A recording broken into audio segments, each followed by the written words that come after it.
Assalamualaikum warahmatullahi wabarakatuh. Innal hamdalillah, sesungguhnya segala pujian milik Allah Ta'ala semata. Nahmaduhu wa nasta'inuhu wa nastaghfiruhu wa nastahdihi wa natubu ilaih. Sebagai hambanya, kita menyanjungnya, kita meminta pertolongan kepadanya, kita mohon ampunan kepadanya, kita mohon petunjuk kepadanya, serta kepadanya jua kita bertaubat. Wa na'udzubillah min syururi anfusina wa sayyiati a'malina.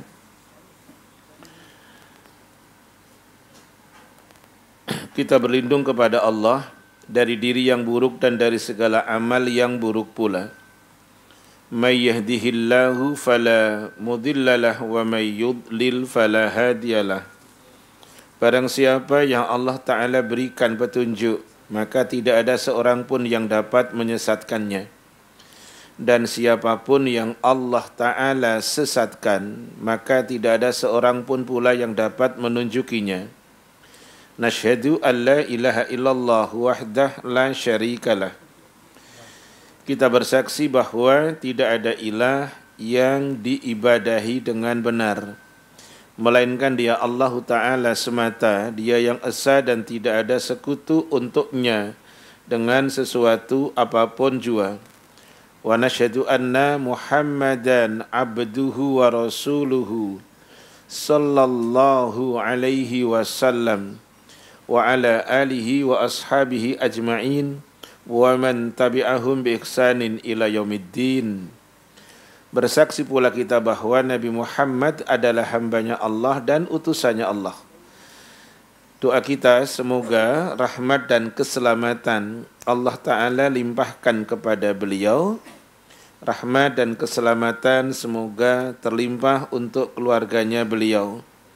Rahmat dan keselamatan semoga terlimpah untuk para sahabatnya beliau radhiyallahu anhum ajmain.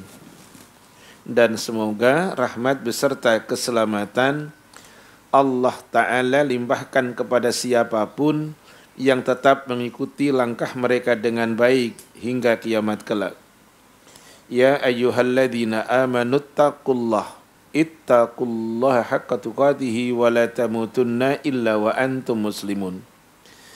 Yang artinya, wahai sekalian mukmin, bertakwalah kepada Allah dengan sebenar-benar ketakwaan. Janganlah meninggal kecuali sebagai muslim. Ikhwan wa akhwat fillah fiddin, a'azzanillah wa iyyakum jami'a. Para saudaraku seiman, seakidah, yang semoga Allah muliakan semuanya, yang hadir pada siang hari ini di rumah salah satu hamba Allah yang salihah karena Allah. Sebagaimana tadi disampaikan oleh Mas Ferry, dan Mas Ferry minta kepada Ana untuk Ana menyampaikan tentang maudhu'nya, temanya adalah keikhlasan dalam menuntut ilmu. Saya akan awali dengan Al-Quran suratnya 17. Ayatnya 36. A'udzu billahi minasyaitonir rajim. Wala taqfu ma laysa laka bihi ilm. Innas sam'a wal basara wal fuad kullu ulaika kana anhu mas'ula. Silakan Mas Ferry untuk dibaca terjemahannya.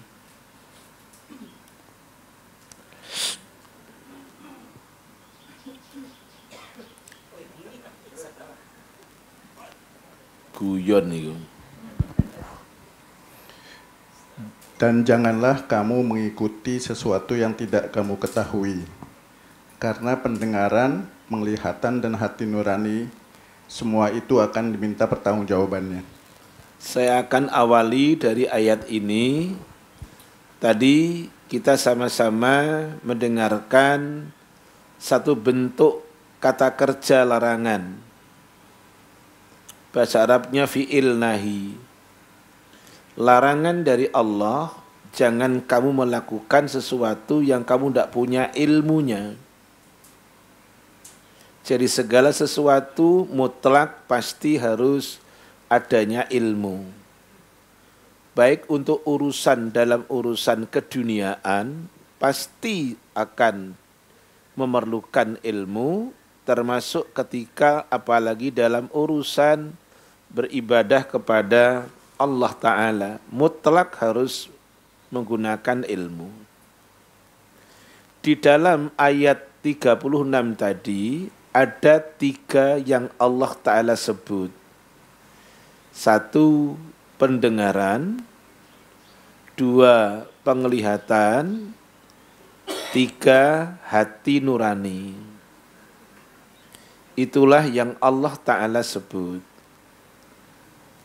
Apa hubungannya dengan ilmu? Anak akan bacakan sekarang Al-Quran suratnya 16. An-Nahl ayatnya 78. Wallahu akhrajakum min butuni ummahatikum la ta'lamuna syai'a wa ja'ala lakumus sam'a wal absara wal af'idah la'allakum tashkurun. Surat 16 An-Nahl ayat 78. Monggo Mas Ferry terjemahkan. Dan Allah mengeluarkan kamu dari perut ibumu dalam keadaan tidak mengetahui suatu apapun. Dan Dia memberimu pendengaran, penglihatan dan hati nurani agar kamu bersyukur. Allah Ta'ala menginformasikan demikian. Ketika kamu awalnya tidak tahu, lalu kemudian Allah memberikan kepada kamu alat untuk tahu. Allah mengeluarkan kalian dari perut bunda kalian tidak ngerti apa-apa. Supaya mengerti apa-apa dalam kurung ilmu, maka Allah Ta'ala memberikan 3 perangkat alat untuk tahu. Alat yang pertama namanya pendengaran. Alat yang kedua namanya penglihatan. Yang ketiga alatnya namanya al-af'idah atau al-fu'ad. Fu'ad tunggal, al-af'idah bentuk jamak. Namanya hati. 3 alat itulah ketika dipakai secara proporsional dengan benar, mengikuti akan petunjuk Allah dan Rasul-Nya, maka dengan alat itu orang akan tahu. Saya ambilkan satu contoh yang real begini. Saya punya cucu usia 2 tahun. 2 tahun itu kemarin tanggal 25 Desember. Tapi cucu saya kok bisa begini? Merdeka, merdeka. Walaupun gak bisa ngomong R. Merdeka, merdeka. Hiduplah. Kok bisa begitu? Dari mana itu? Abi umunya tidak pernah ngajari. Oh ternyata ikut uminya ke TK. Karena TK kami walaupun TK yang pengajarannya sunnah, tetap kami ajarkan lagu adalah kebangsaan. Indonesia Raya kami ajarkan. Oh cucu saya tahu ternyata. Dari mana? Bukan dari rumah. Oh ternyata dari sekolahan. Apa yang membuat dia tahu? Indera pendengaran yang Allah berikan dipakai oleh dia. Indera penglihatan sekarang. Dia bisa sujud dan ruku. Kalau ngajak saya sholat, yangkong, diri lagi. Yangkong uko, oh ruku. Yangkong sujud. Kenapa dia bisa seperti itu? Karena melihat. Jadi dua alat itu ketika dipakai, orang akan bisa punya knowledge, keilmuan. Yang ketiga, hati. Dengan hati orang akan tahu mana yang boleh ilmu dipelajari, mana yang tidak boleh ilmu dipelajari. Pertimbangannya apa? Hati. Kalau bahasanya Mas Rocky Gerung pakai akal sehat, akal waras. Orang yang waras itu hatinya dipakai. Telinganya dipakai, indera pendengaran, penglihatannya dipakai. Dengan menggunakan indera pendengaran, dengan menggunakan indera penglihatan, dengan menggunakan hati, orang akan tahu. Oh, ini saya dapat input dari luar, masuk ilmu buat saya. Tapi hati menjadi satu pertimbangan. Boleh nggak aku pelajari? Kenapa? Wabisah bin Ma'bad mengatakan ketika tanya kepada Rasulullah SAW, siapa Wabisah? Sahabat Rasul. Sebagaimana dalam hadis Arba'in, antum buka di Google tuh, hadis Arba'in nomornya 27. Sekarang tinggal buka Google sudah dapat ilmu banyak. Hadis Arba'in nomor 27, di situ ada dua hadis, tapi ana baca yang hadis kedua. Wabisah bin Ma'bad radhiyallahu an, ketika bertanya tentang kebaikan dan dosa. Sudah ketemu toh? Iya. Jawabannya Rasul begini, diplomatis sekali itu Rasul. Istafti qalbaka. Tanyalah sama hatimu, ndak tanya sama akalmu, ndak. Tanyalah sama hatimu. Jadi seluruh ikhwan akhwat yang hadir ini, kata Imam An-Nawawi, al-qalbu huwa malikun wal a'dha'u hiya junudun. Hati itu laksana raja. Seluruh anggota badan manusia selain hati itu tentaranya. Tentara nderek ikut raja. Sementara hati untuk pertimbangan boleh dan tidaknya, baik dan buruknya, bukan akal, hati. Karena jawaban Rasul, istafti qalbaka, mintalah fatwa kepada hatimu. Oleh karenanya di dalam Al-Quran, orang yang tidak menggunakan telinganya untuk mengakses ilmu, orang yang tidak menggunakan penglihatannya untuk mengakses ilmu, orang yang hatinya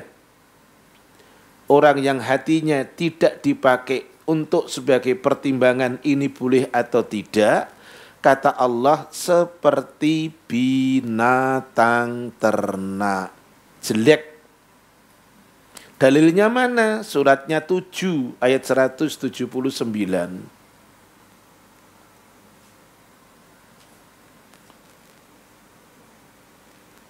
Walaqad dzara'na li jahannama katsiran minal insi wal jin lahum qulubun la yafqahuna biha walahum apa?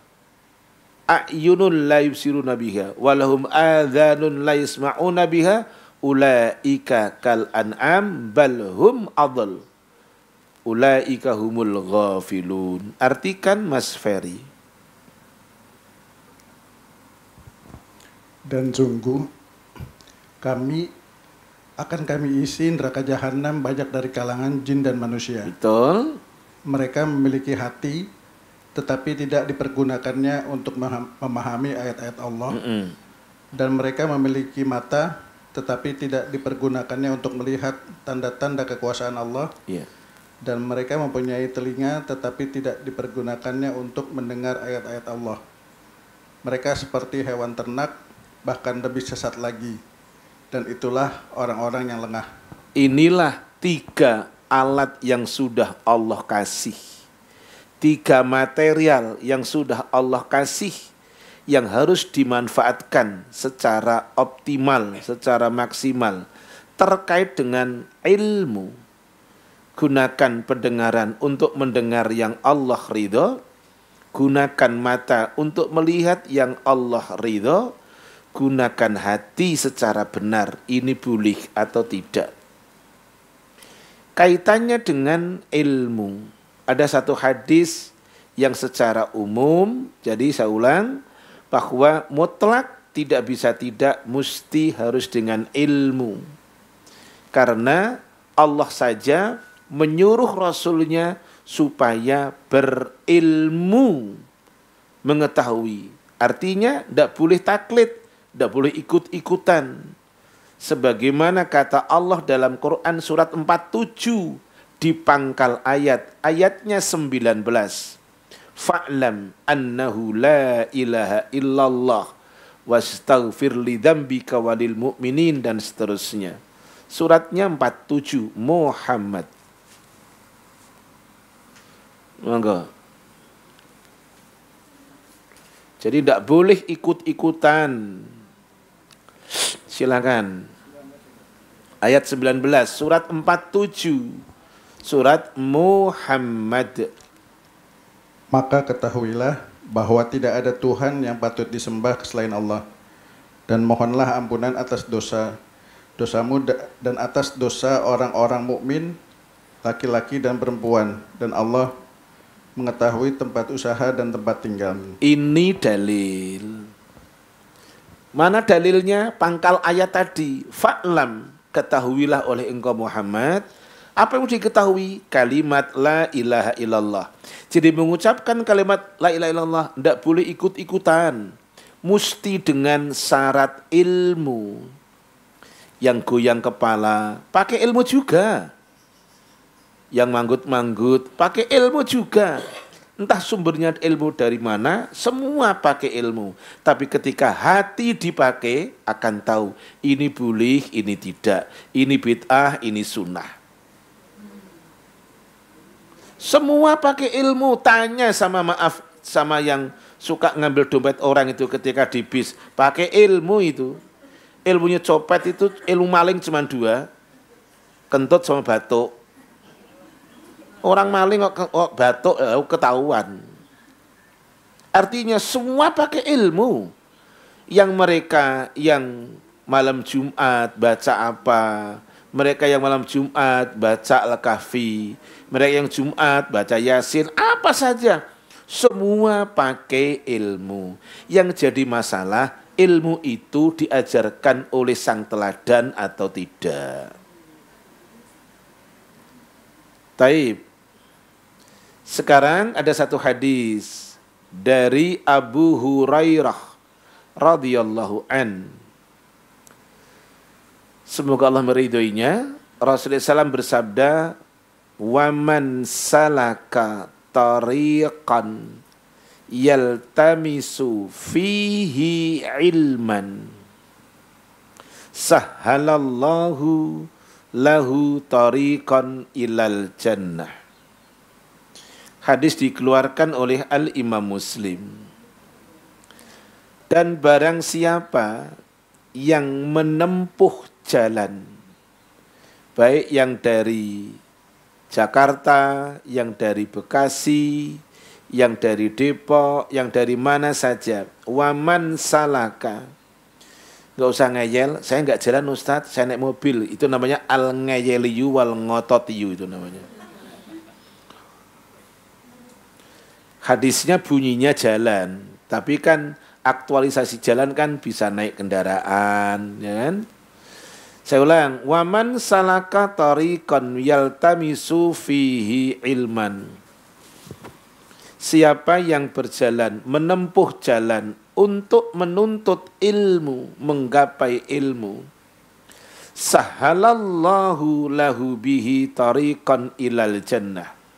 Maka Allah Ta'ala akan mudahkan untuknya dengan ilmu tersebut ilal jannah, jalan menuju surga. Hadis ini sudah sangat umum sekali difahami oleh para atulab, para penuntut ilmu. Sudah sangat difahami bahwa siapapun yang menempuh jalan untuk menuntut ilmu, kelak Allah akan mudahkan untuknya jalan dengan ilmu itu menuju surganya Allah. Seorang ulama namanya Ibnu Rajab Al-Hambali rahimahullahu ta'ala, beliaunya menyatakan bahwa maksud atau makna dari Allah akan mudahkan orang tersebut mudah jalan menuju surga ada 4. Yang pertama,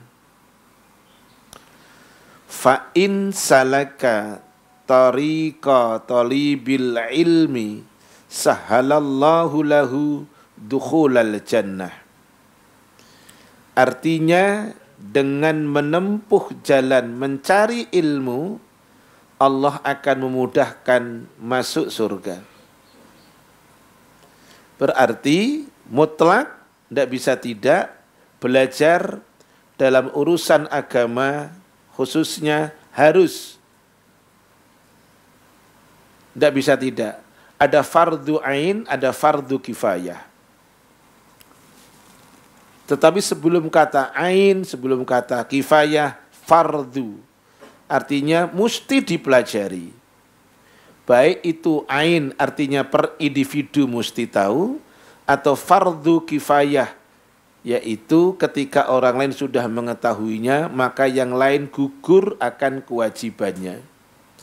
Tapi yang harus diambil tadi adalah bahwa dengan menempuh jalan mencari ilmu, Allah akan mudahkan dia masuk ke dalam surganya Allah. Itu yang pertama yang difahami oleh Ibnu Rajab Al-Hambali rahimahullahu ta'ala. Kitabnya namanya Jami'ul Ulumi wal Hikam. Yang kedua, at-tirasatu hiya as-sababu wara'a khusuli syakhsin ma'ala tawjih wa hadzal huda huwa alladhi yaqudul insanu ilal jannah. Menuntut ilmu adalah sebab seseorang mendapatkan petunjuk atau hidayah. Jadi untuk mendapatkan petunjuk, hidayah mesti dicari. Tidak bisa diam. Mesti dijemput. Bagaimana cara menjemputnya? Mencari ilmu. Jadi saya ulang, menuntut ilmu, kata Ibnu Rajab Al-Hambali, adalah sebab seseorang untuk mendapatkan hidayah. Sedangkan hidayah yang akan mengantarkan seseorang masuk surganya Allah. Sebagaimana dalam surat Al-Fatihah ayat yang ke-6, ihdinas siratal mustaqim. Tunjukilah kami jalan yang lurus, karena petunjuk sangat dibutuhkan. Baik, nomor 3 yang dimaksud dengan dimudahkan jalan menuju surga adalah in talabul ilmi yuaddi ila ma'rifati ukhra wallati bihadzal ilmi tuaddi ilal jannah. Menuntut suatu ilmu akan mengantarkan pada ilmu yang lain. Menuntut suatu ilmu akan mengantarkan pada ilmu yang lain. Tidak bisa, itu sudah include. Contoh, orang belajar Al-Quran, itu cakupan ilmunya banyak. Ada ilmu nahwu, ada ilmu sorof, ada ilmu balaghah, ada ilmu mantik, dan masih banyak lagi. Cuman satu objeknya loh, Al-Quran. Ketika dipelajari, banyak ilmu yang tercakup di dalamnya. Ada ilmu waris, ada ilmu toharoh, macam-macam. Maka yang dimaksud dengan jalan menuju surga, kata Ibnu Rajab Al-Hambali, bahwa in talabul ilmi yuaddi ila ma'rifatin ukhra. bahwa menuntut satu ilmu akan mengantarkan pada ilmu yang lain. Yang keempat, ada 4, adalah bahwa bil ilmi sayusahhilullahu at-tariqal hakiki ilal jannah.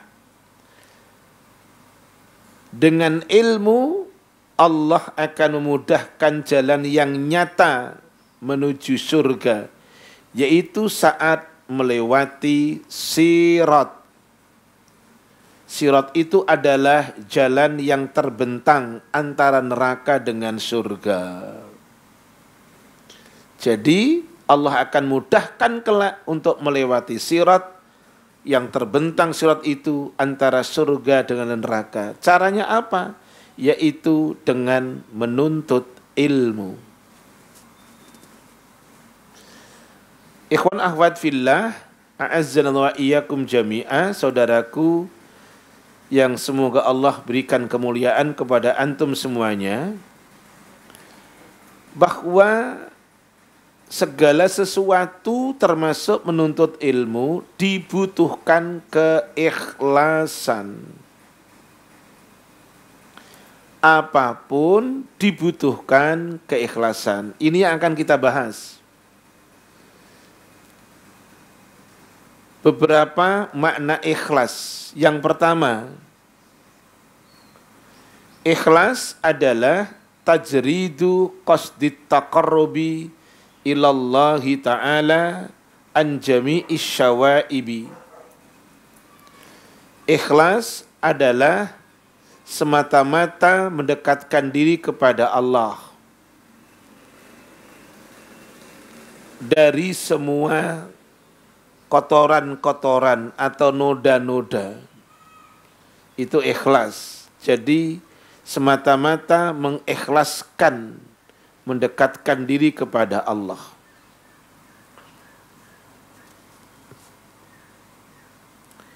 Kemudian ulama yang lain mengatakan, apa itu ikhlas? Ikhlas adalah nisyanu ru'yatil khalqi bidawamin nadhari ilal khaliq. Ikhlas adalah tidak atau melupakan pandangan makhluk, hanya mencari penilaian Allah Ta'ala. Itu ikhlas. Tidak berharap penilaian makhluk, tetapi hanya mencari penilaian Allah Ta'ala. Itu ikhlas. Jadi ada yang mendukung, alhamdulillah. Tidak ada yang mendukung, ya tetap alhamdulillah. Kenapa alhamdulillah?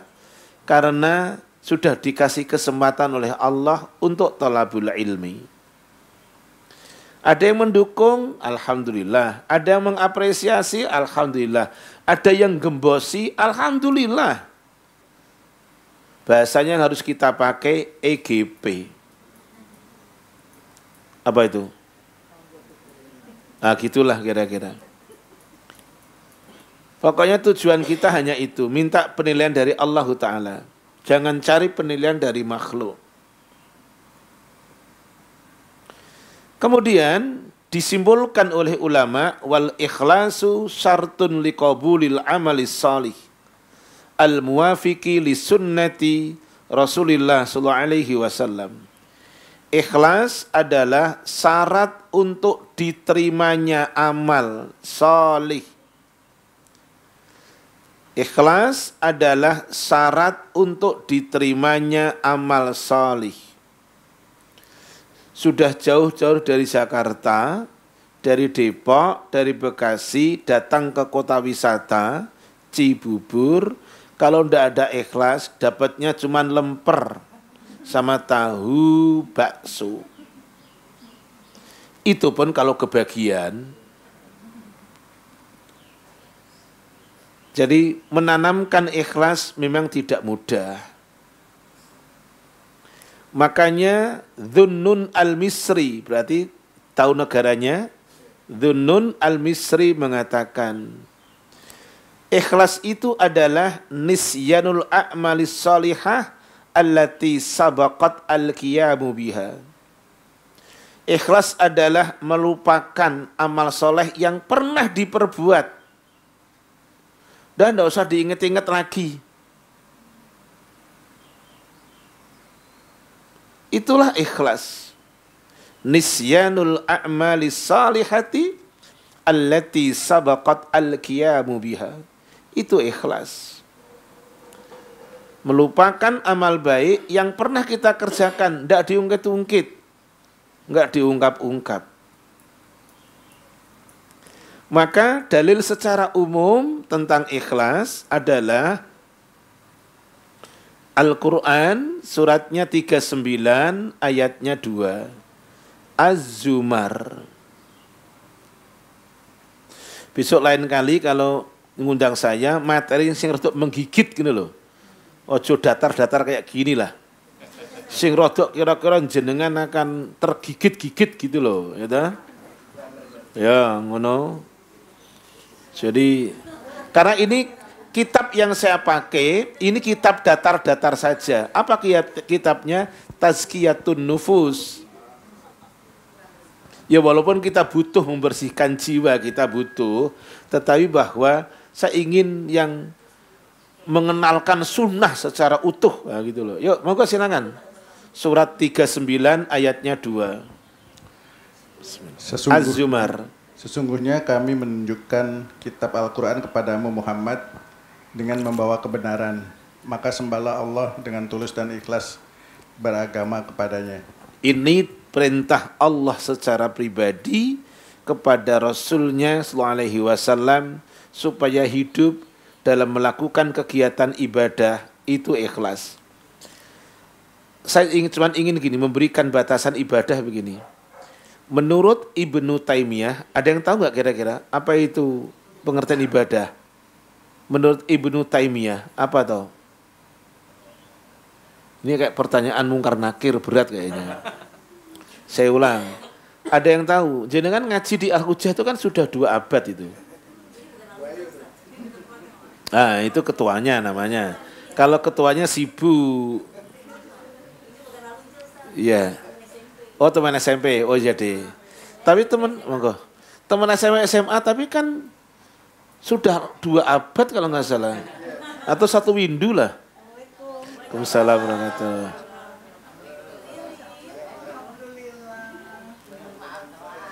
Enggak. Malah yang telat itu saya kok. Monggo. Baik, saya lanjut.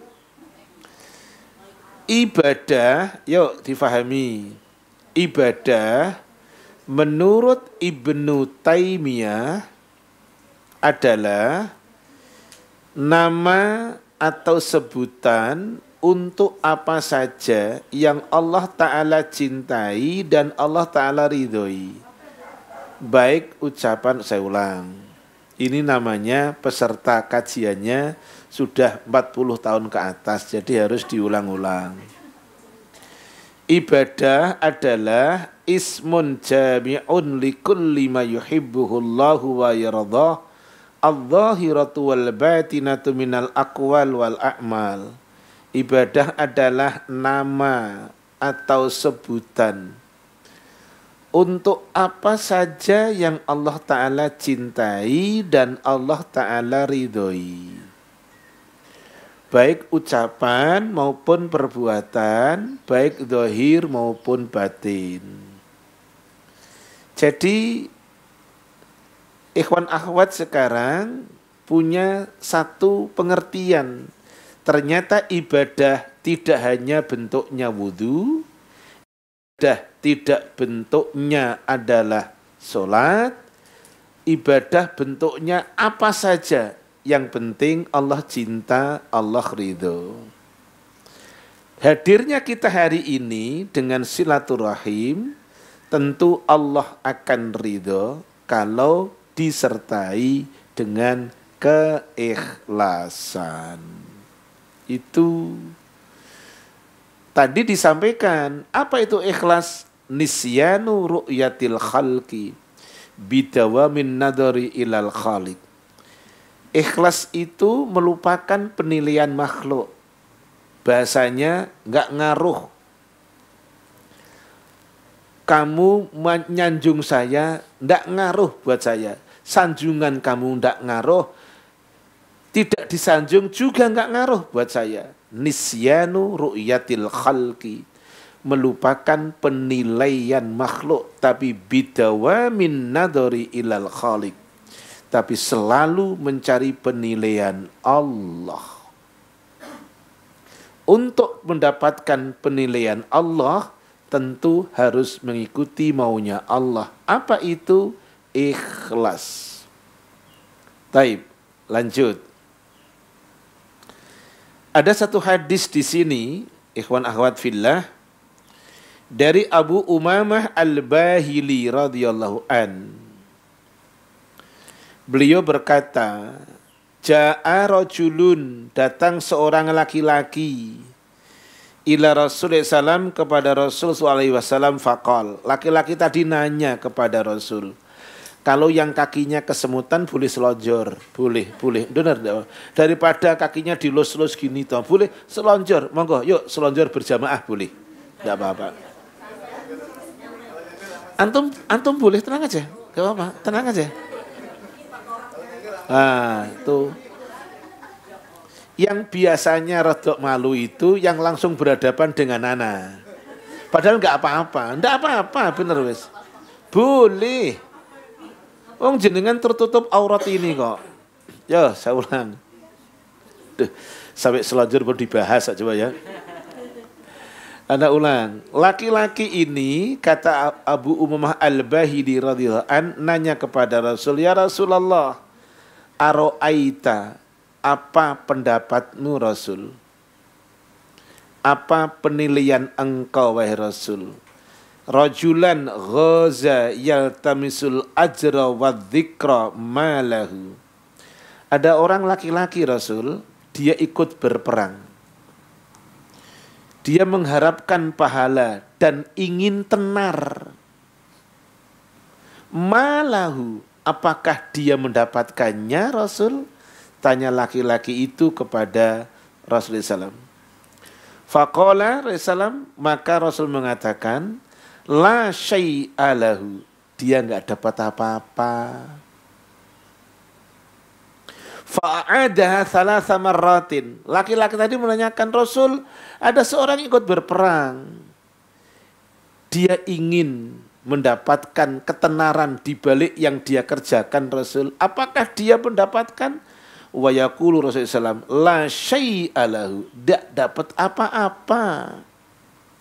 Summa qala, kemudian Rasul sampaikan, innallaha azza wa jalla, Allah azza wa jalla, kata Rasul, la yaqbalu, tidak akan terima, minal amali, dari amal apapun, illa ma kana lahu khalisan, kecuali amal itu ikhlas, wabtagha bihi wajhah, semata-mata mengharap ridhonya. Hadis dikeluarkan oleh Al-Imam Abu Dawud rahimahullahu ta'ala. Jadi untuk bisa ikhlas memang tidak mudah. Ikhlas itu berarti tidak butuh penilaian orang lain. Hanya butuh penilaian dari Allah Ta'ala semata. Dipuji tidak akan bangga diri, dicela tidak akan sakit hati, dan tidak akan kurang amal baiknya. Lanjut, ada satu hadis lagi sekarang.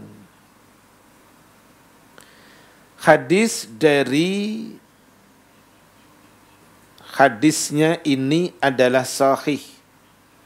Dikeluarkan oleh Al-Imam Ibnu Majah, Al-Imam Ibnu Hibban, dari Abu Sa'id Al-Khudri radhiyallahu an. Beliau sampaikan bahwa Rasul menyampaikan ketika di Haji Wada.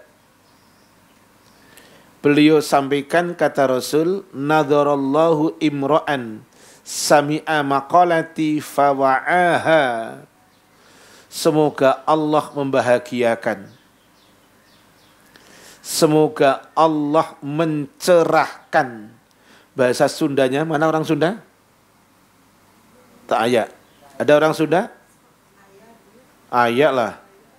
Semoga Allah mencaangkan. Oh, gitu tuh, Sunda. Caang itu bening. Semoga Allah mencerahkan. Semoga Allah membahagiakan seseorang yang mendengar sabdaku, perkataanku, fawa'aha. Kemudian laki-laki itu atau seseorang itu memahaminya.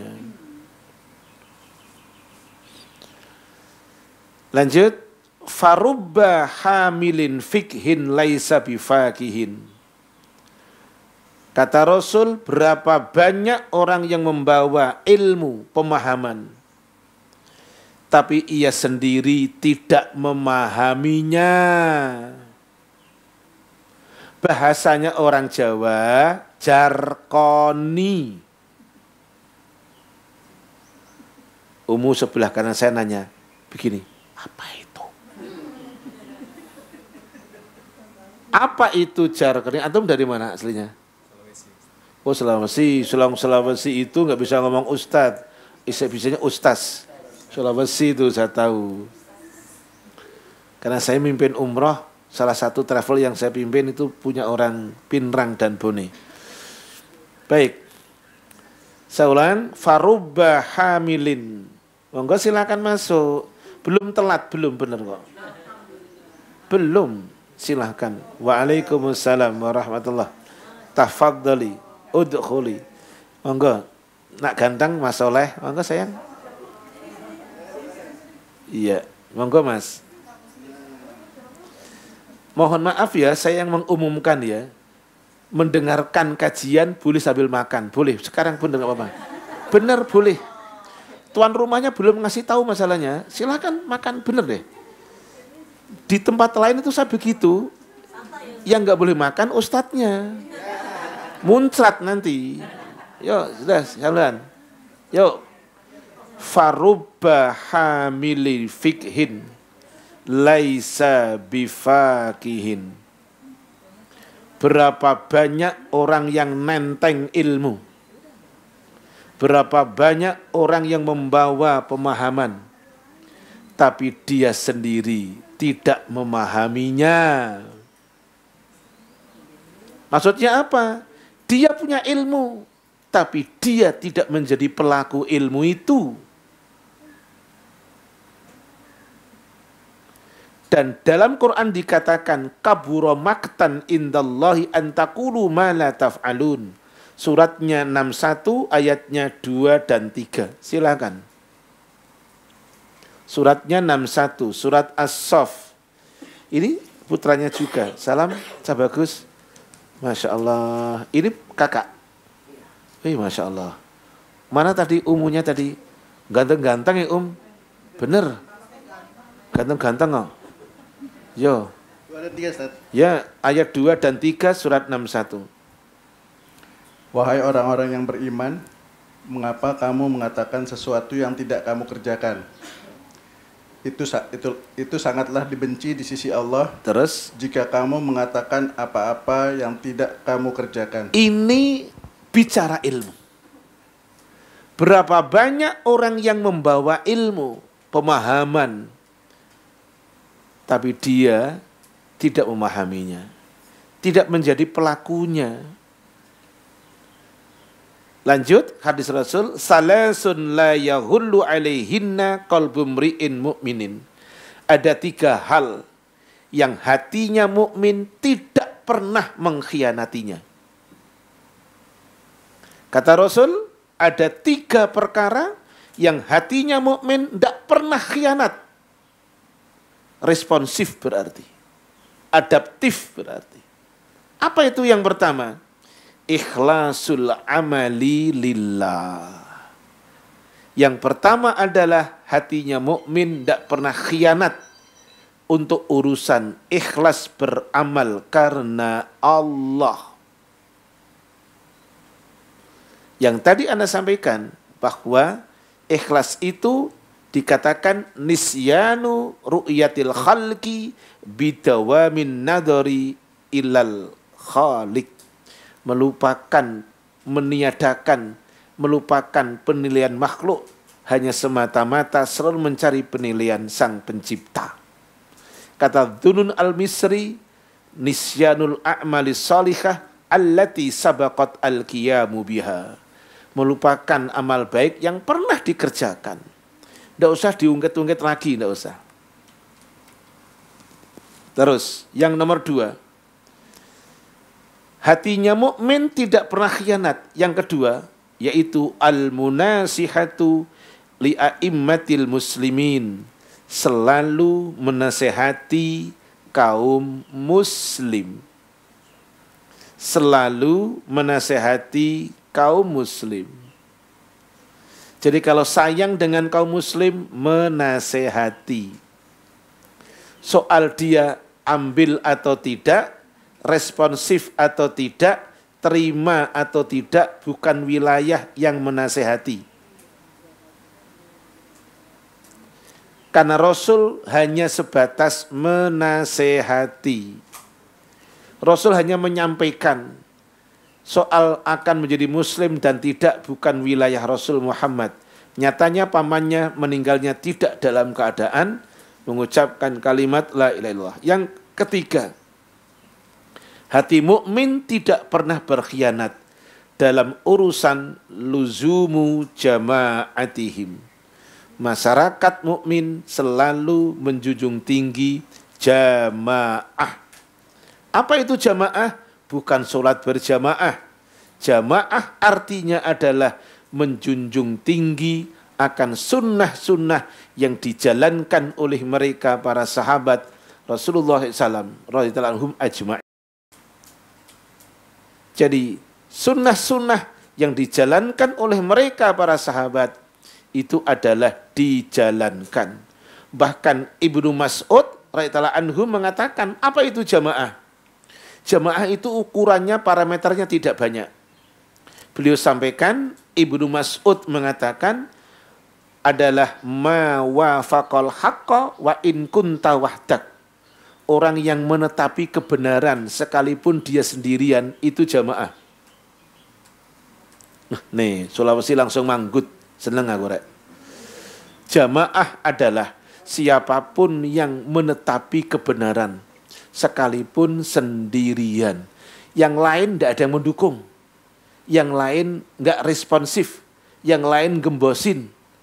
Tapi dia tetap berada di atas sunnah Rasulullah SAW dan para sahabatnya. Itu namanya jamaah. Taib. Sebentar, Bu Ayu lagi musyawarah. Ya.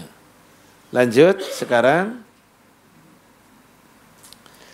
disampaikan oleh penulis kitab dari kitab ini, yaitu kitab Tazkiyatun Nufus, bahwa anna hadhihi salasata taslihu biha al-qulub. 3 perkara tadi, 1 ikhlas dalam amal, 2 menasihati muslim, 3 tetap dalam jamaah, yakni melaksanakan sunnah Rasul yang ada, itu akan mendatangkan hati manusia menjadi baik.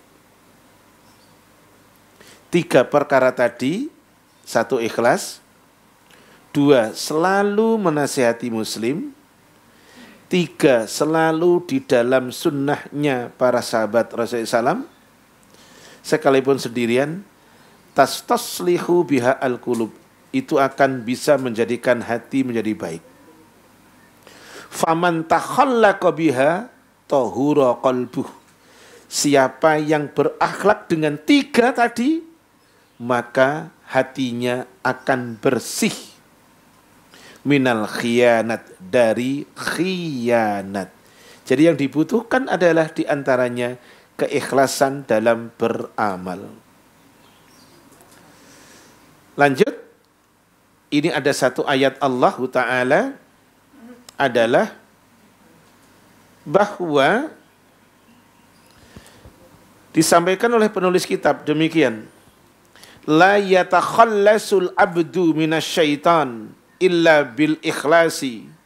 Syaitan tidak akan dapat melepaskan manusia ketika manusia itu punya sikap ikhlas. Setan tidak akan bisa mengganggu manusia ketika manusia memiliki sikap keikhlasan. Silakan dibaca suratnya, surat yang ke-38. Shot ayatnya, ayat yang ke-83. Silakan. Iya.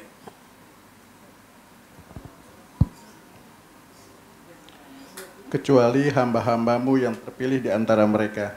Iya, kecuali hamba-hambamu yang terpilih di antara mereka. Saya akan bacakan begini. Illa ibadaka minhumul mukhlasin. Kecuali hamba-hamba engkau Allah yang mukhlis, yang ikhlas di antara mereka. Taib. Selanjutnya adalah pandangan para ulama salaf mengenai ikhlas. Tapi sebelum ana tunjukkan pandangan ulama salaf mengenai ikhlas, ana minta tolong Mas Ferry untuk dibacakan suratnya 18 Al-Kahfi, 2 ayat 103 dan 104. Silakan. 103, 104, surat Al-Kahfi. Monggo.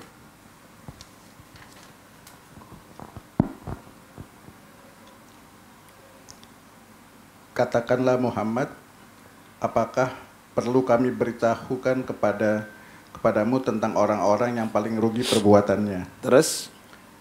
Yaitu orang-orang yang sia-sia perbuatannya dalam kehidupan dunia, sedangkan mereka mengira telah berbuat sebaik-baiknya. Iya. Sekarang para ikhwan akhwat fillah, a'azzallahu wa iyyakum jami'a, pandangan mereka para sahabat, tabi'in dan tabi'ut tabi'in. Yang pertama, Ya'qub, seorang tabi'in, mengatakan tentang ikhlas.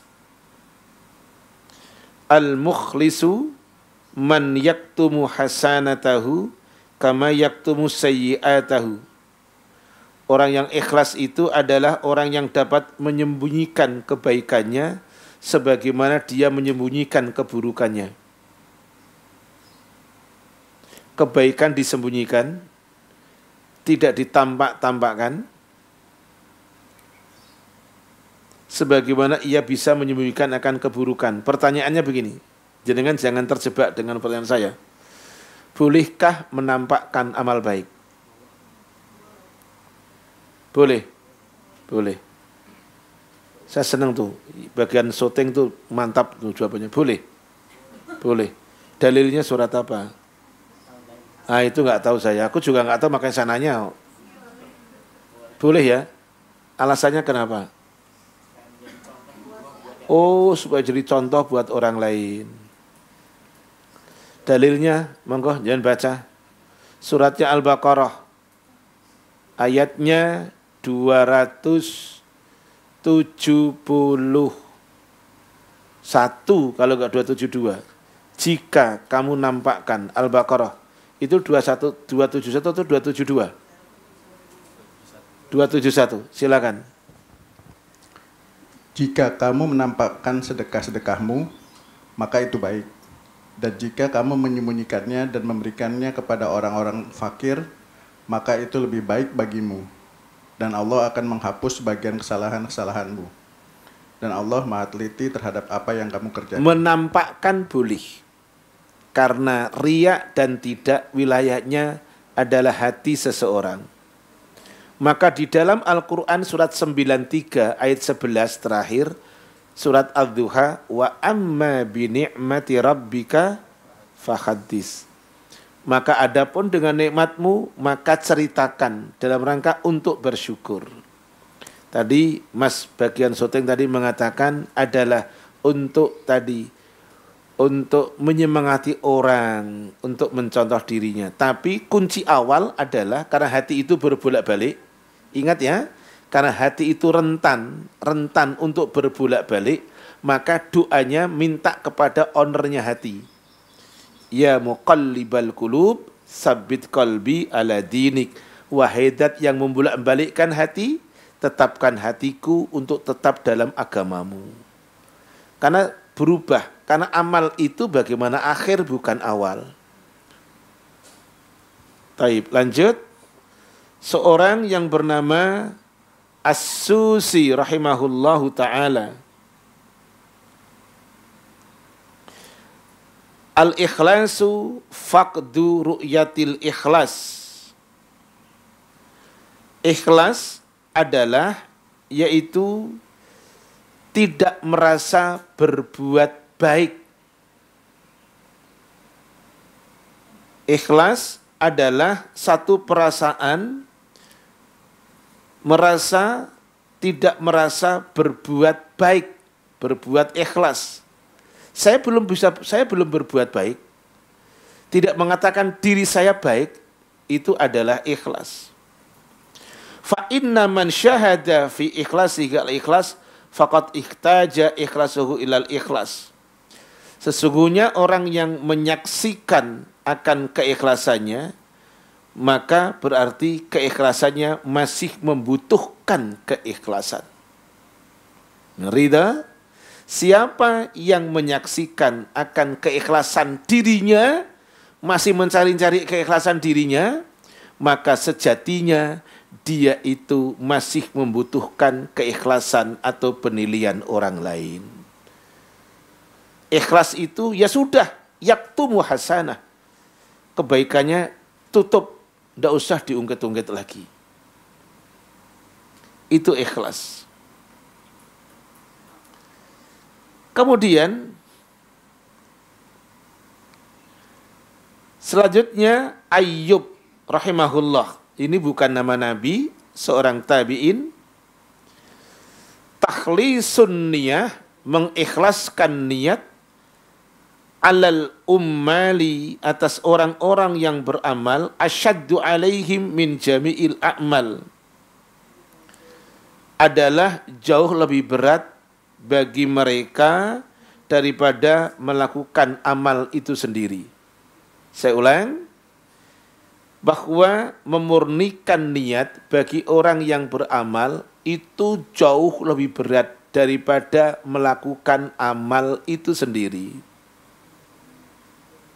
Jadi untuk ikhlas tidak mudah, maka jangan mudah menjas orang.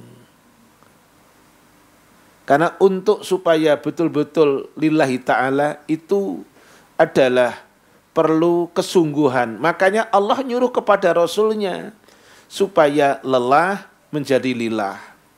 Ibadah semata-mata karena Allah. Ibadah pasti lelah, tidak ada nggak lelah. Saya tadi nunggu Mas Ferry itu dari jam 7:30 di pom bensin Cibubur. Saya janjian, saya telepon dia itu bukan di Bekasi. Saya telepon di Cibubur. Ustaz di mana? OTW. Saya sudah lagi nongkrong di pom bensin. Alhamdulillah. Gitu. Jadi mohon maaf tadi itu tak duluin jenengan. Mohon maaf. Saya itu kadang-kadang nggak enak kalau duluin jamaah itu nggak enak. Saya suka nggak enak itu. Gitu. Jadi Rasul itu diperintah oleh Allah untuk menghilangkan lelah, penat, capek. Kuncinya satu, lillah. Orang kerja pasti capek, orang ibadah pasti lelah. Tapi untuk supaya lelahnya itu punya value, nilai, musti lillah. Dalilnya surat 15 ayatnya 99.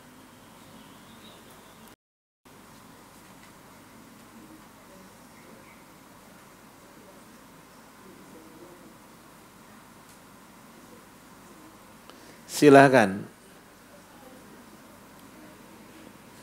Suratnya Al-Hijr, ayatnya surat 15 ya. ayatnya 99. Wa'bud rabbaka hatta ya'tiyakal yakin, gitu. Dan surat 15.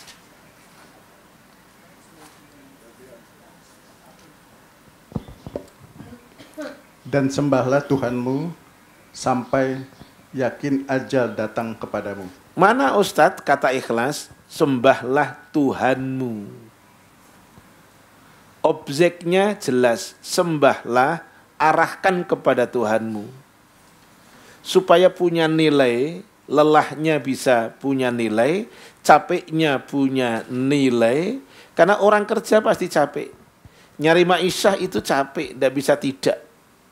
Tapi supaya punya nilai, mesti ikhlas. Inilah yang disampaikan oleh sebagian salaf. Nomor selanjutnya, 3 atau 4. Yang keempat.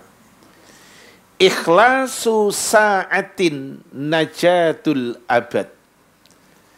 Ikhlas sesaat itu keselamatan untuk selamanya.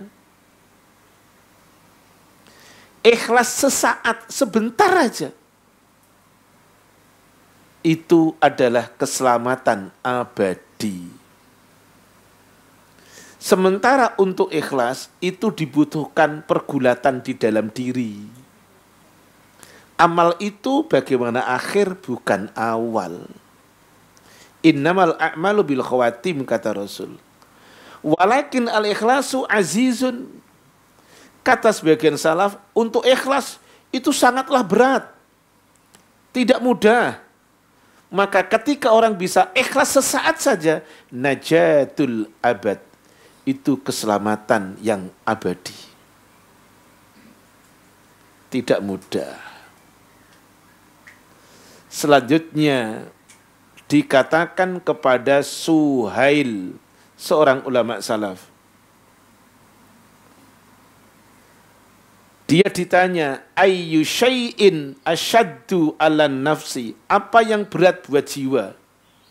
Suhail ditanya, wahai Suhail, apa yang berat buat jiwa? Buat diri, apa yang berat? Qal, dia mengatakan, al-ikhlasu. Ikhlas. Idh laisa laha fihi nasibun.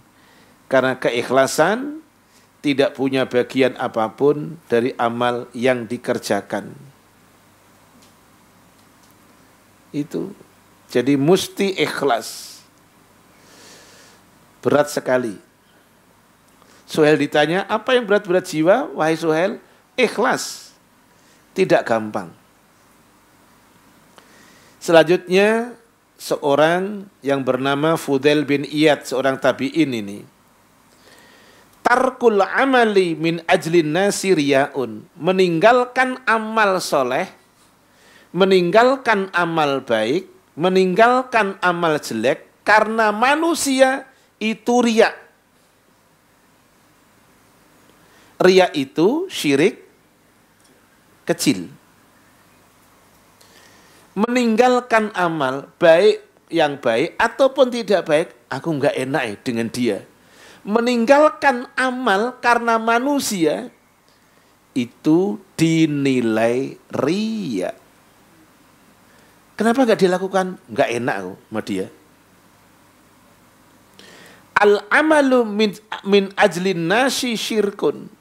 Mengamalkan amal baik karena manusia kesyirikan. Ninggalin amal jelek karena manusia riya. Melakukan amal baik karena manusia syirik. Ikhlas adalah ayyu'afikallahu minhuma. Ikhlas adalah Allah menyelamatkan kamu dari keduanya. Hal itu tidak mudah. Kenapa nggak dilakukan? Nggak enak. Kata ini yang sering kita dengar. Dan itu nggak usah bilang betul mau nggak terserah jenengan mau lo. Wis pokoknya riak no mau betul monggo wae lah. Pokoknya ninggalin amal jelek karena manusia riya, kata Fudail bin Iyad. Terus melakukan amal baik karena manusia syirik. Berarti kalau itu syirik kecil ataupun syirik besar, itu dua-duanya meluluh lantahkan amal. Saya akan bikin contoh gini. Batu atasnya debu, disiram hujan, maka debunya hilang. Begitulah yang Allah pakai, dan itu riya. Surat Al-Baqarah 264. Ingat-ingat yang tadi, ninggalin amal jelek karena manusia riya, melakukan amal baik karena manusia syirik. Ikhlas adalah ketika Allah menyelamatkan kamu dari keduanya. Insya Allah. Wahai orang-orang yang beriman, janganlah kamu merusak sedekahmu dengan menyebut-nyebutnya dan menyakiti perasaan penerimanya. Seperti orang yang menginfakkan hartanya karena riya kepada manusia dan dia tidak beriman kepada Allah dan hari akhir. Terus. Perumpamannya orang itu seperti batu yang licin yang di atasnya ada debu. Terus. Kemudian batu itu ditimpa hujan lebat. Maka tinggallah batu itu licin kembali. Iya. Mereka tidak memperoleh sesuatu apapun dari apa yang mereka kerjakan. Dan Allah tidak memberi petunjuk kepada orang-orang kafir. Ini analog yang Allah pakai. Batunya licin, atasnya debu, kemudian ditimpa hujan, maka licin kembali. Tidak mendapatkan hasil apa-apa.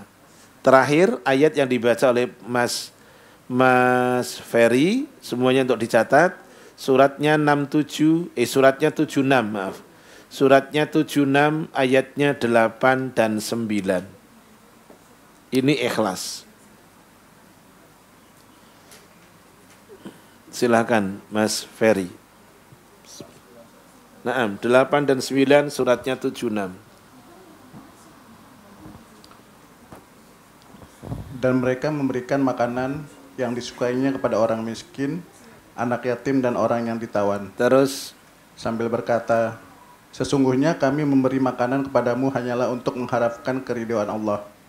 Kami tidak mengharap balasan dan terima kasih dari kamu. Jadi yang tadi sudah bawa lontong, lemper. Ya saya tidak tahu Bu Ayu bawa apa, saya nggak tahu.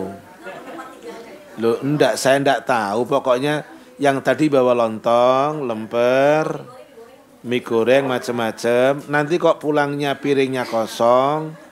Belajar dari ayat ini. Kami enggak butuh balasan ataupun ucapan terima kasih. Pulangnya kok kosong, ya enggak apa-apa. Alhamdulillah, gitu.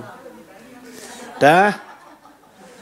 Selesai jam 11:30. Monggo untuk dikembangkan. Falitafadul masykura. Ada pertanyaan? Bu, pertanyaan. Iya, silakan. Anda dulu deh, Ustaz. Antum, silakan. Saya tadi ada disebutkan makna dari ikhlas.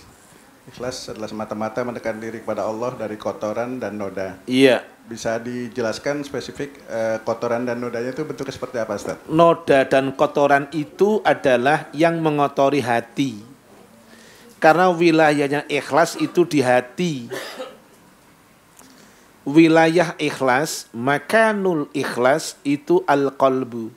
Tempatnya ikhlas itu di hati.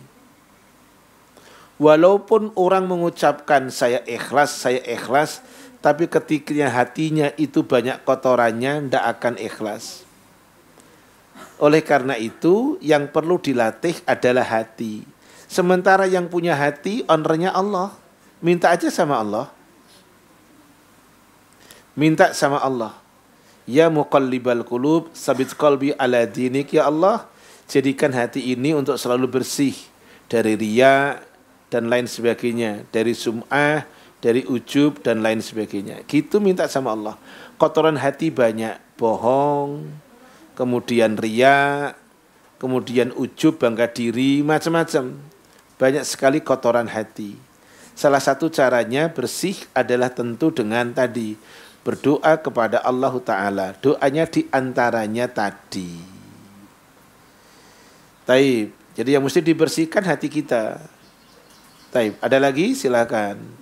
Monggo yang kedua. Assalamualaikum warahmatullahi wabarakatuh. Waalaikumsalam warahmatullahi wabarakatuh. Mau tanya Ustadz terkait dengan tema keikhlasan dalam menuntut ilmu. Nah, dengan memberi sedekah dengan ikhlas, apakah ada bedanya dan bagaimana dengan nilai pahalanya? taib. Ketika kebaikan ditunaikan, pahalanya tentu berbeda tergantung dari apa yang kita kerjakan. Kalau sedekah rumusannya di Al-Baqarah 261. Dibalas sampai 700 kali lipat. Tapi bahwa endingnya sama. Orang yang melakukan keikhlasan itu endingnya sama, akan dimudahkan menuju jalan kemudahan. Baca surat yang ke-92 ayatnya 5, 6, dan 7. Silakan. Ayatnya 5, 6, dan 7. Baik dia mencari ilmu ataupun dia bersedekah ataupun yang lain selama Allah ridho, maka akan dimudahkan menuju jalan kemudahan. Silakan. Maka barang siapa memberikan hartanya di jalan Allah dan bertakwa, iya, dan memberikan adanya pahala yang terbaik yaitu surga, iya, maka kami akan mudahkan baginya jalan menuju kemudahan atau cukup. kebahagiaan. Jadi apapun yang dikerjakan dengan kata kunci tadi Allah ridho, apapun yang kita kerjakan ketika Allah sudah mengatakan saya ridho. Ridho itu bukan ikhlas, ridho itu suka. Ridho itu rela, ridho itu senang. Maka ketika ikhwan akhwat mengucapkan zikir pagi petang, zikrus sobah wa zikrul masa, zikir petang ada kalimat raditu billahi rabba. Saya ridho Allah sebagai Tuhanku. Mana ridho? Senang, suka, rela. Kalau Allah sudah ridho, Allah sudah rela, maka endingnya orang itu akan dimudahkan menuju jalan kemudahan. Tapi ketika opsinya bukan Allah ridho, akan dimudahkan juga menuju jalan kesukaran. Kok tutup toh? Buka lagi. 92 ayatnya 8, 9, 10. Ngaji sama saya itu harus buka Quran. Woi monggo toh. 92, 8, 9, 10. Dan adapun orang yang kikir dan merasa dirinya cukup, tidak perlu pertolongan Allah, serta mendustakan pahala yang terbaik, maka akan kami mudahkan baginya jalan menuju kesukaran. Ini. Jadi kalau opsinya yang Allah tidak ridho, jangan harap akan dimudahkan menuju jalan kemudahan. Dua-duanya dimudahkan. Tapi kenapa dimudahkan? Lah pilihan dia ke sana kok. Jadi sekarang yang mesti kita cari, walaupun tadi azizun berat, adalah menanamkan untuk ikhlas. Dan itu perlu latihan, riyadhah. Makanya kitabnya Imam Bukhari, Sahih Bukhari, bab pertama ikhlas. Kitabnya Imam An-Nawawi, Riyadhus Shalihin, bab pertama ikhlas. Oke. Kitab Arba'in An-Nawawi 42 hadis. Hadis pertama tentang niat ikhlas.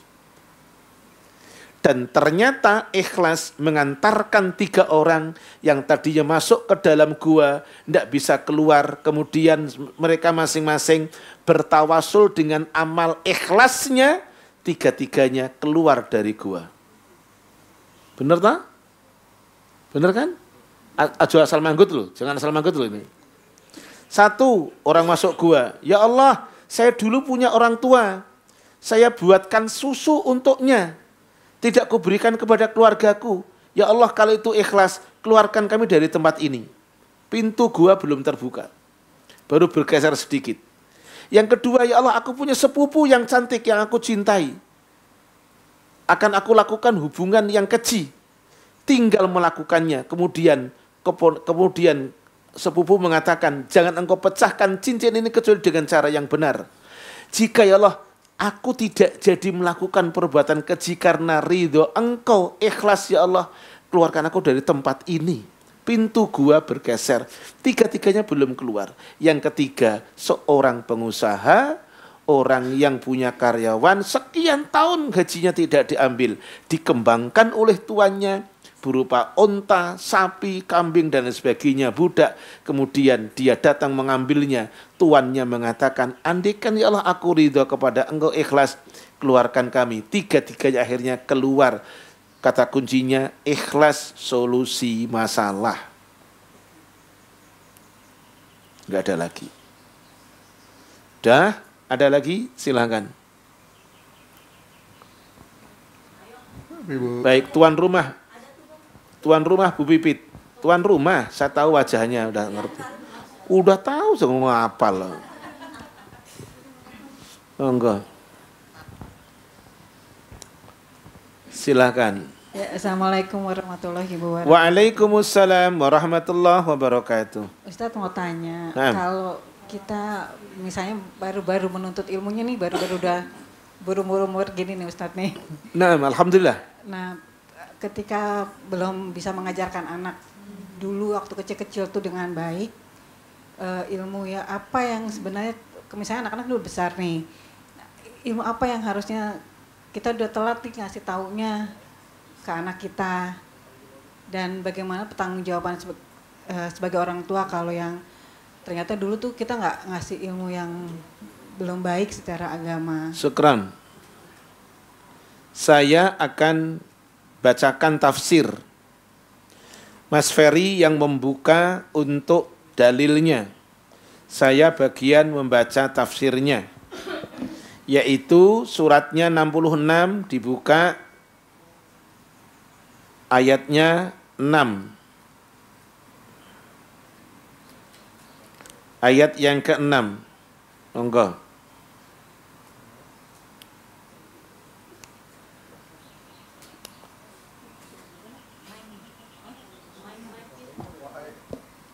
Ya, silakan.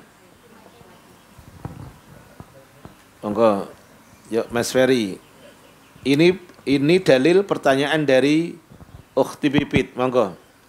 Wahai orang-orang yang beriman, perihalalah dirimu dan keluargamu dari api neraka yang bahan bakarnya adalah manusia dan batu. Penjaganya malaikat-malaikat yang kasar dan keras, yang tidak durhaka pada Allah terhadap apa yang Dia perintahkan kepada mereka, dan selalu mengerjakan apa yang diperintahkan. Sekran. Awal ayat Ukhti Pipit dan semuanya kalimatnya berbunyi, hai orang-orang yang beriman, jaga dirimu dan keluargamu. Siapa keluarga? Dalam batasan agama, keluarga adalah yang seiman. Kalau tidak seiman bukan keluarga. Mau adik, mau kakak, siapapun, mau orang tua, kalau bukan seagama tidak seiman. Bukan keluarga. Kata siapa? Kata Allah. Ketika Nuh alaihi salam merajuk kepada Allah, sebagaimana surat yang ke-11, surat Hud ayatnya 45-46. Mungkin kalau udah dalil Quran harus ngalir terus judulnya pokoknya. Yuk, monggo. Nanti kembali ke 66 ayat 6. Sekarang surat 11 surat Hud ayatnya 45 dan 46. Yuk, surat 11. Nuh berkata, Dan Nuh memohon kepada Tuhannya sambil berkata, Ya Tuhanku, sesungguhnya anakku adalah termasuk keluargaku dan janjimu itu pasti benar. terus. Engkau adalah hakim yang paling adil. Ya, 46-nya. Allah berfirman, Wahai Nuh, sesungguhnya dia bukanlah termasuk keluargamu, karena perbuatanmu sungguh Perbuatannya. perbuatannya Kok sungguh perbuatanmu lho, aja ngono lah. Ganti kan itu. karena perbuatannya sungguh tidak baik. Lah, Sebab itu jangan engkau memohon kepadaku sesuatu yang tidak engkau ketahui Lah. hakikatnya. Aku menasehatimu agar engkau tidak termasuk orang yang bodoh. kok faktor umurnya di bawah saya jauh, kok iso ngono lho jenengan lho. Dibantu teman SMA. Begini, denger oh. Begini, ayat 46, 45 Nuh alaihissalam merajuk ke Allah. Anaknya Nuh 4. Ada Sam, ada Ham, ada Yafis, ada Kan'an. 3 ikut Nuh, 1 enggak. Tapi ketika yang Kan'an ditenggelamkan oleh Allah bersama dengan orang-orang kafir, maka kemudian Nuh merajuk ke Allah. Ayat 45, Allah, dia keluargaku, engkau hakim yang paling adil, ampuni dia. Kata Allah, dia bukan keluargamu. Amal dia buruk. Dalam kacamata Islam yang dikatakan saudara yang seiman. Yang dikatakan keluarga yang seiman. Maka ayat tadi mengatakan di surat 66 ayat yang ke-6, hai mukmin, jaga dirimu dan keluargamu. Siapa keluargamu? Masih yang seiman denganmu. Saya bacakan tafsirnya, Ukhti Pipit. Sufyan As-Sauri mengatakan, Mansur mengatakan, Ali radhiyallahu an mengatakan. Tadi saya baca awal, Mansur, Sufyan As-Sauri itu adalah tabi'in, generasi kedua Rasul. Ali radhiyallahu anhu mengatakan, menjelaskan makna jaga dirimu dan keluargamu dari neraka adalah attibuhum wa'allimuhum. Ajarkan adab ke anakmu dan ajarkan agama ke anakmu. Enggak ada kata telat. Enggak ada kata telat. Umar bin Al-Khattab masuk Islam itu sudah berumur. Artinya bukan anak-anak lagi. Abu Bakar As-Siddiq dalam 1 hari masuk Islam 4 orang. Khadijah dari generasi perempuan, wanita tua. Abu Bakar As-Siddiq, orang tua laki-laki. Kemudian Ali bin Abu Thalib. Dan kemudian Zaid bin Harisah, mantan budak. Tidak ada kata telat, Ukhti Bibit, tidak ada. Ajarkan adab kepada dia. Islam itu satu-satunya agama yang ngajari adab. Agama lain tidak ada. Contoh nih. Karena tadi ada. Kata Rasul, al-atasu minallah wa tasya'uhu minasyaitan. Bersin itu dari Allah, menguap itu dari setan. Maka bersin ada ucapannya, alhamdulillah. Menguap enggak ada bacaannya. Enggak ada begini, ya Allah. Enggak ada bacaan, benar enggak ada. Enggak ada itu menguap enggak ada bacaannya. Astagfirullahaladzim. Enggak ada, benar. Itu ngarang. Dan satu hal, menguap itu ditutup. Walaupun tadi ada yang menguap tidak ditutup. Saya khawatir kesedot. Makanya ketika orang sholat menguap ditahan. Jangan sampai menguap. Karena ketika menguap diturutkan, setan tertawa di dalam perut. Jadi satu-satunya agama yang ngajari dari A sampai Z itu Islam. Coba, saya punya jamaah di lapas, lembaga pemasyarakatan. Cina masuk Islam, dulu kasusnya 378, penipuan. Ketika dia masuk Islam, itu sepele. Yang selama ini umat Islam tidak menilai ke sana. Kalapas nanya, Koh, apa yang membuat Koh ingin masuk Islam? Islam baik, Pak. Apa bagusnya Islam? Apa saja kok ada bacaannya, Pak? Apa saja kok ada bacaannya? Bayangkan coba, masuk WC ada bacaan? Ada. Keluar dari WC ada bacaan. Coba wis. Apa saja ada bacaan. Gitu. Baca tadi kue bolu ada bacaan. Walaupun kadang ada yang lupa. Ijo. Enggak, aku nggak bilang jenengan. Mbok jangan gampang tersinggung. Oke? Ali mengatakan Ukhti Bibit, ajarkan adab kepada anakmu. Adab itu 2, adab kepada Allah dan adab kepada sesama. Kemudian yang selanjutnya Ali bin Abu Thalhah mengatakan dari Ibnu Abbas radhiyallahu anhu. Ibnu Abbas itu adalah anak paman Rasul. Menjelaskan ayat tadi dengan mengatakan, "I'malu bi taatillah." Beramalah karena taat kepada Allah. Wattaqu ma'asiyallah. Takutlah akan maksiat kepada Allah. Muru ahlikum bidzikri. Perintahkanlah kepada keluargamu untuk zikir.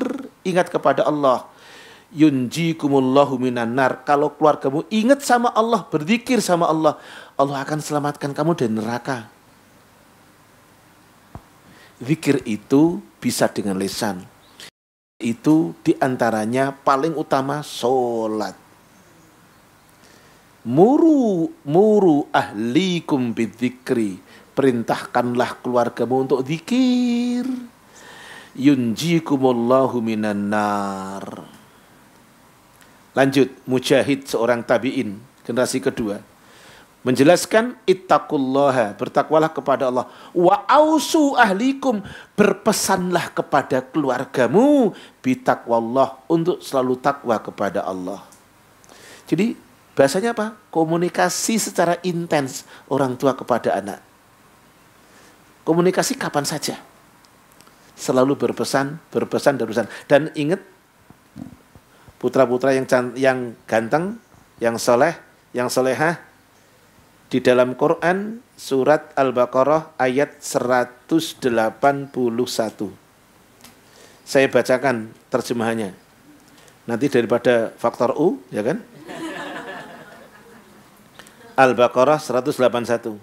Barang siapa mendengar pesan, sesudah dia mendengarnya, barang siapa mengubah pesan, sesudah dia mendengarnya, maka dosanya bagi yang mengubah. Makna mengubah, mendengar tapi tidak melaksanakan. Atau mendengar tapi dirubah jadi yang tidak baik. Orang tua pesan gini, Mas, ibu mau pergi, jaga rumah baik-baik, tapi satu hal, tetap sholat. Jaga. Ternyata tidak, mengubah pesan itu tidak boleh.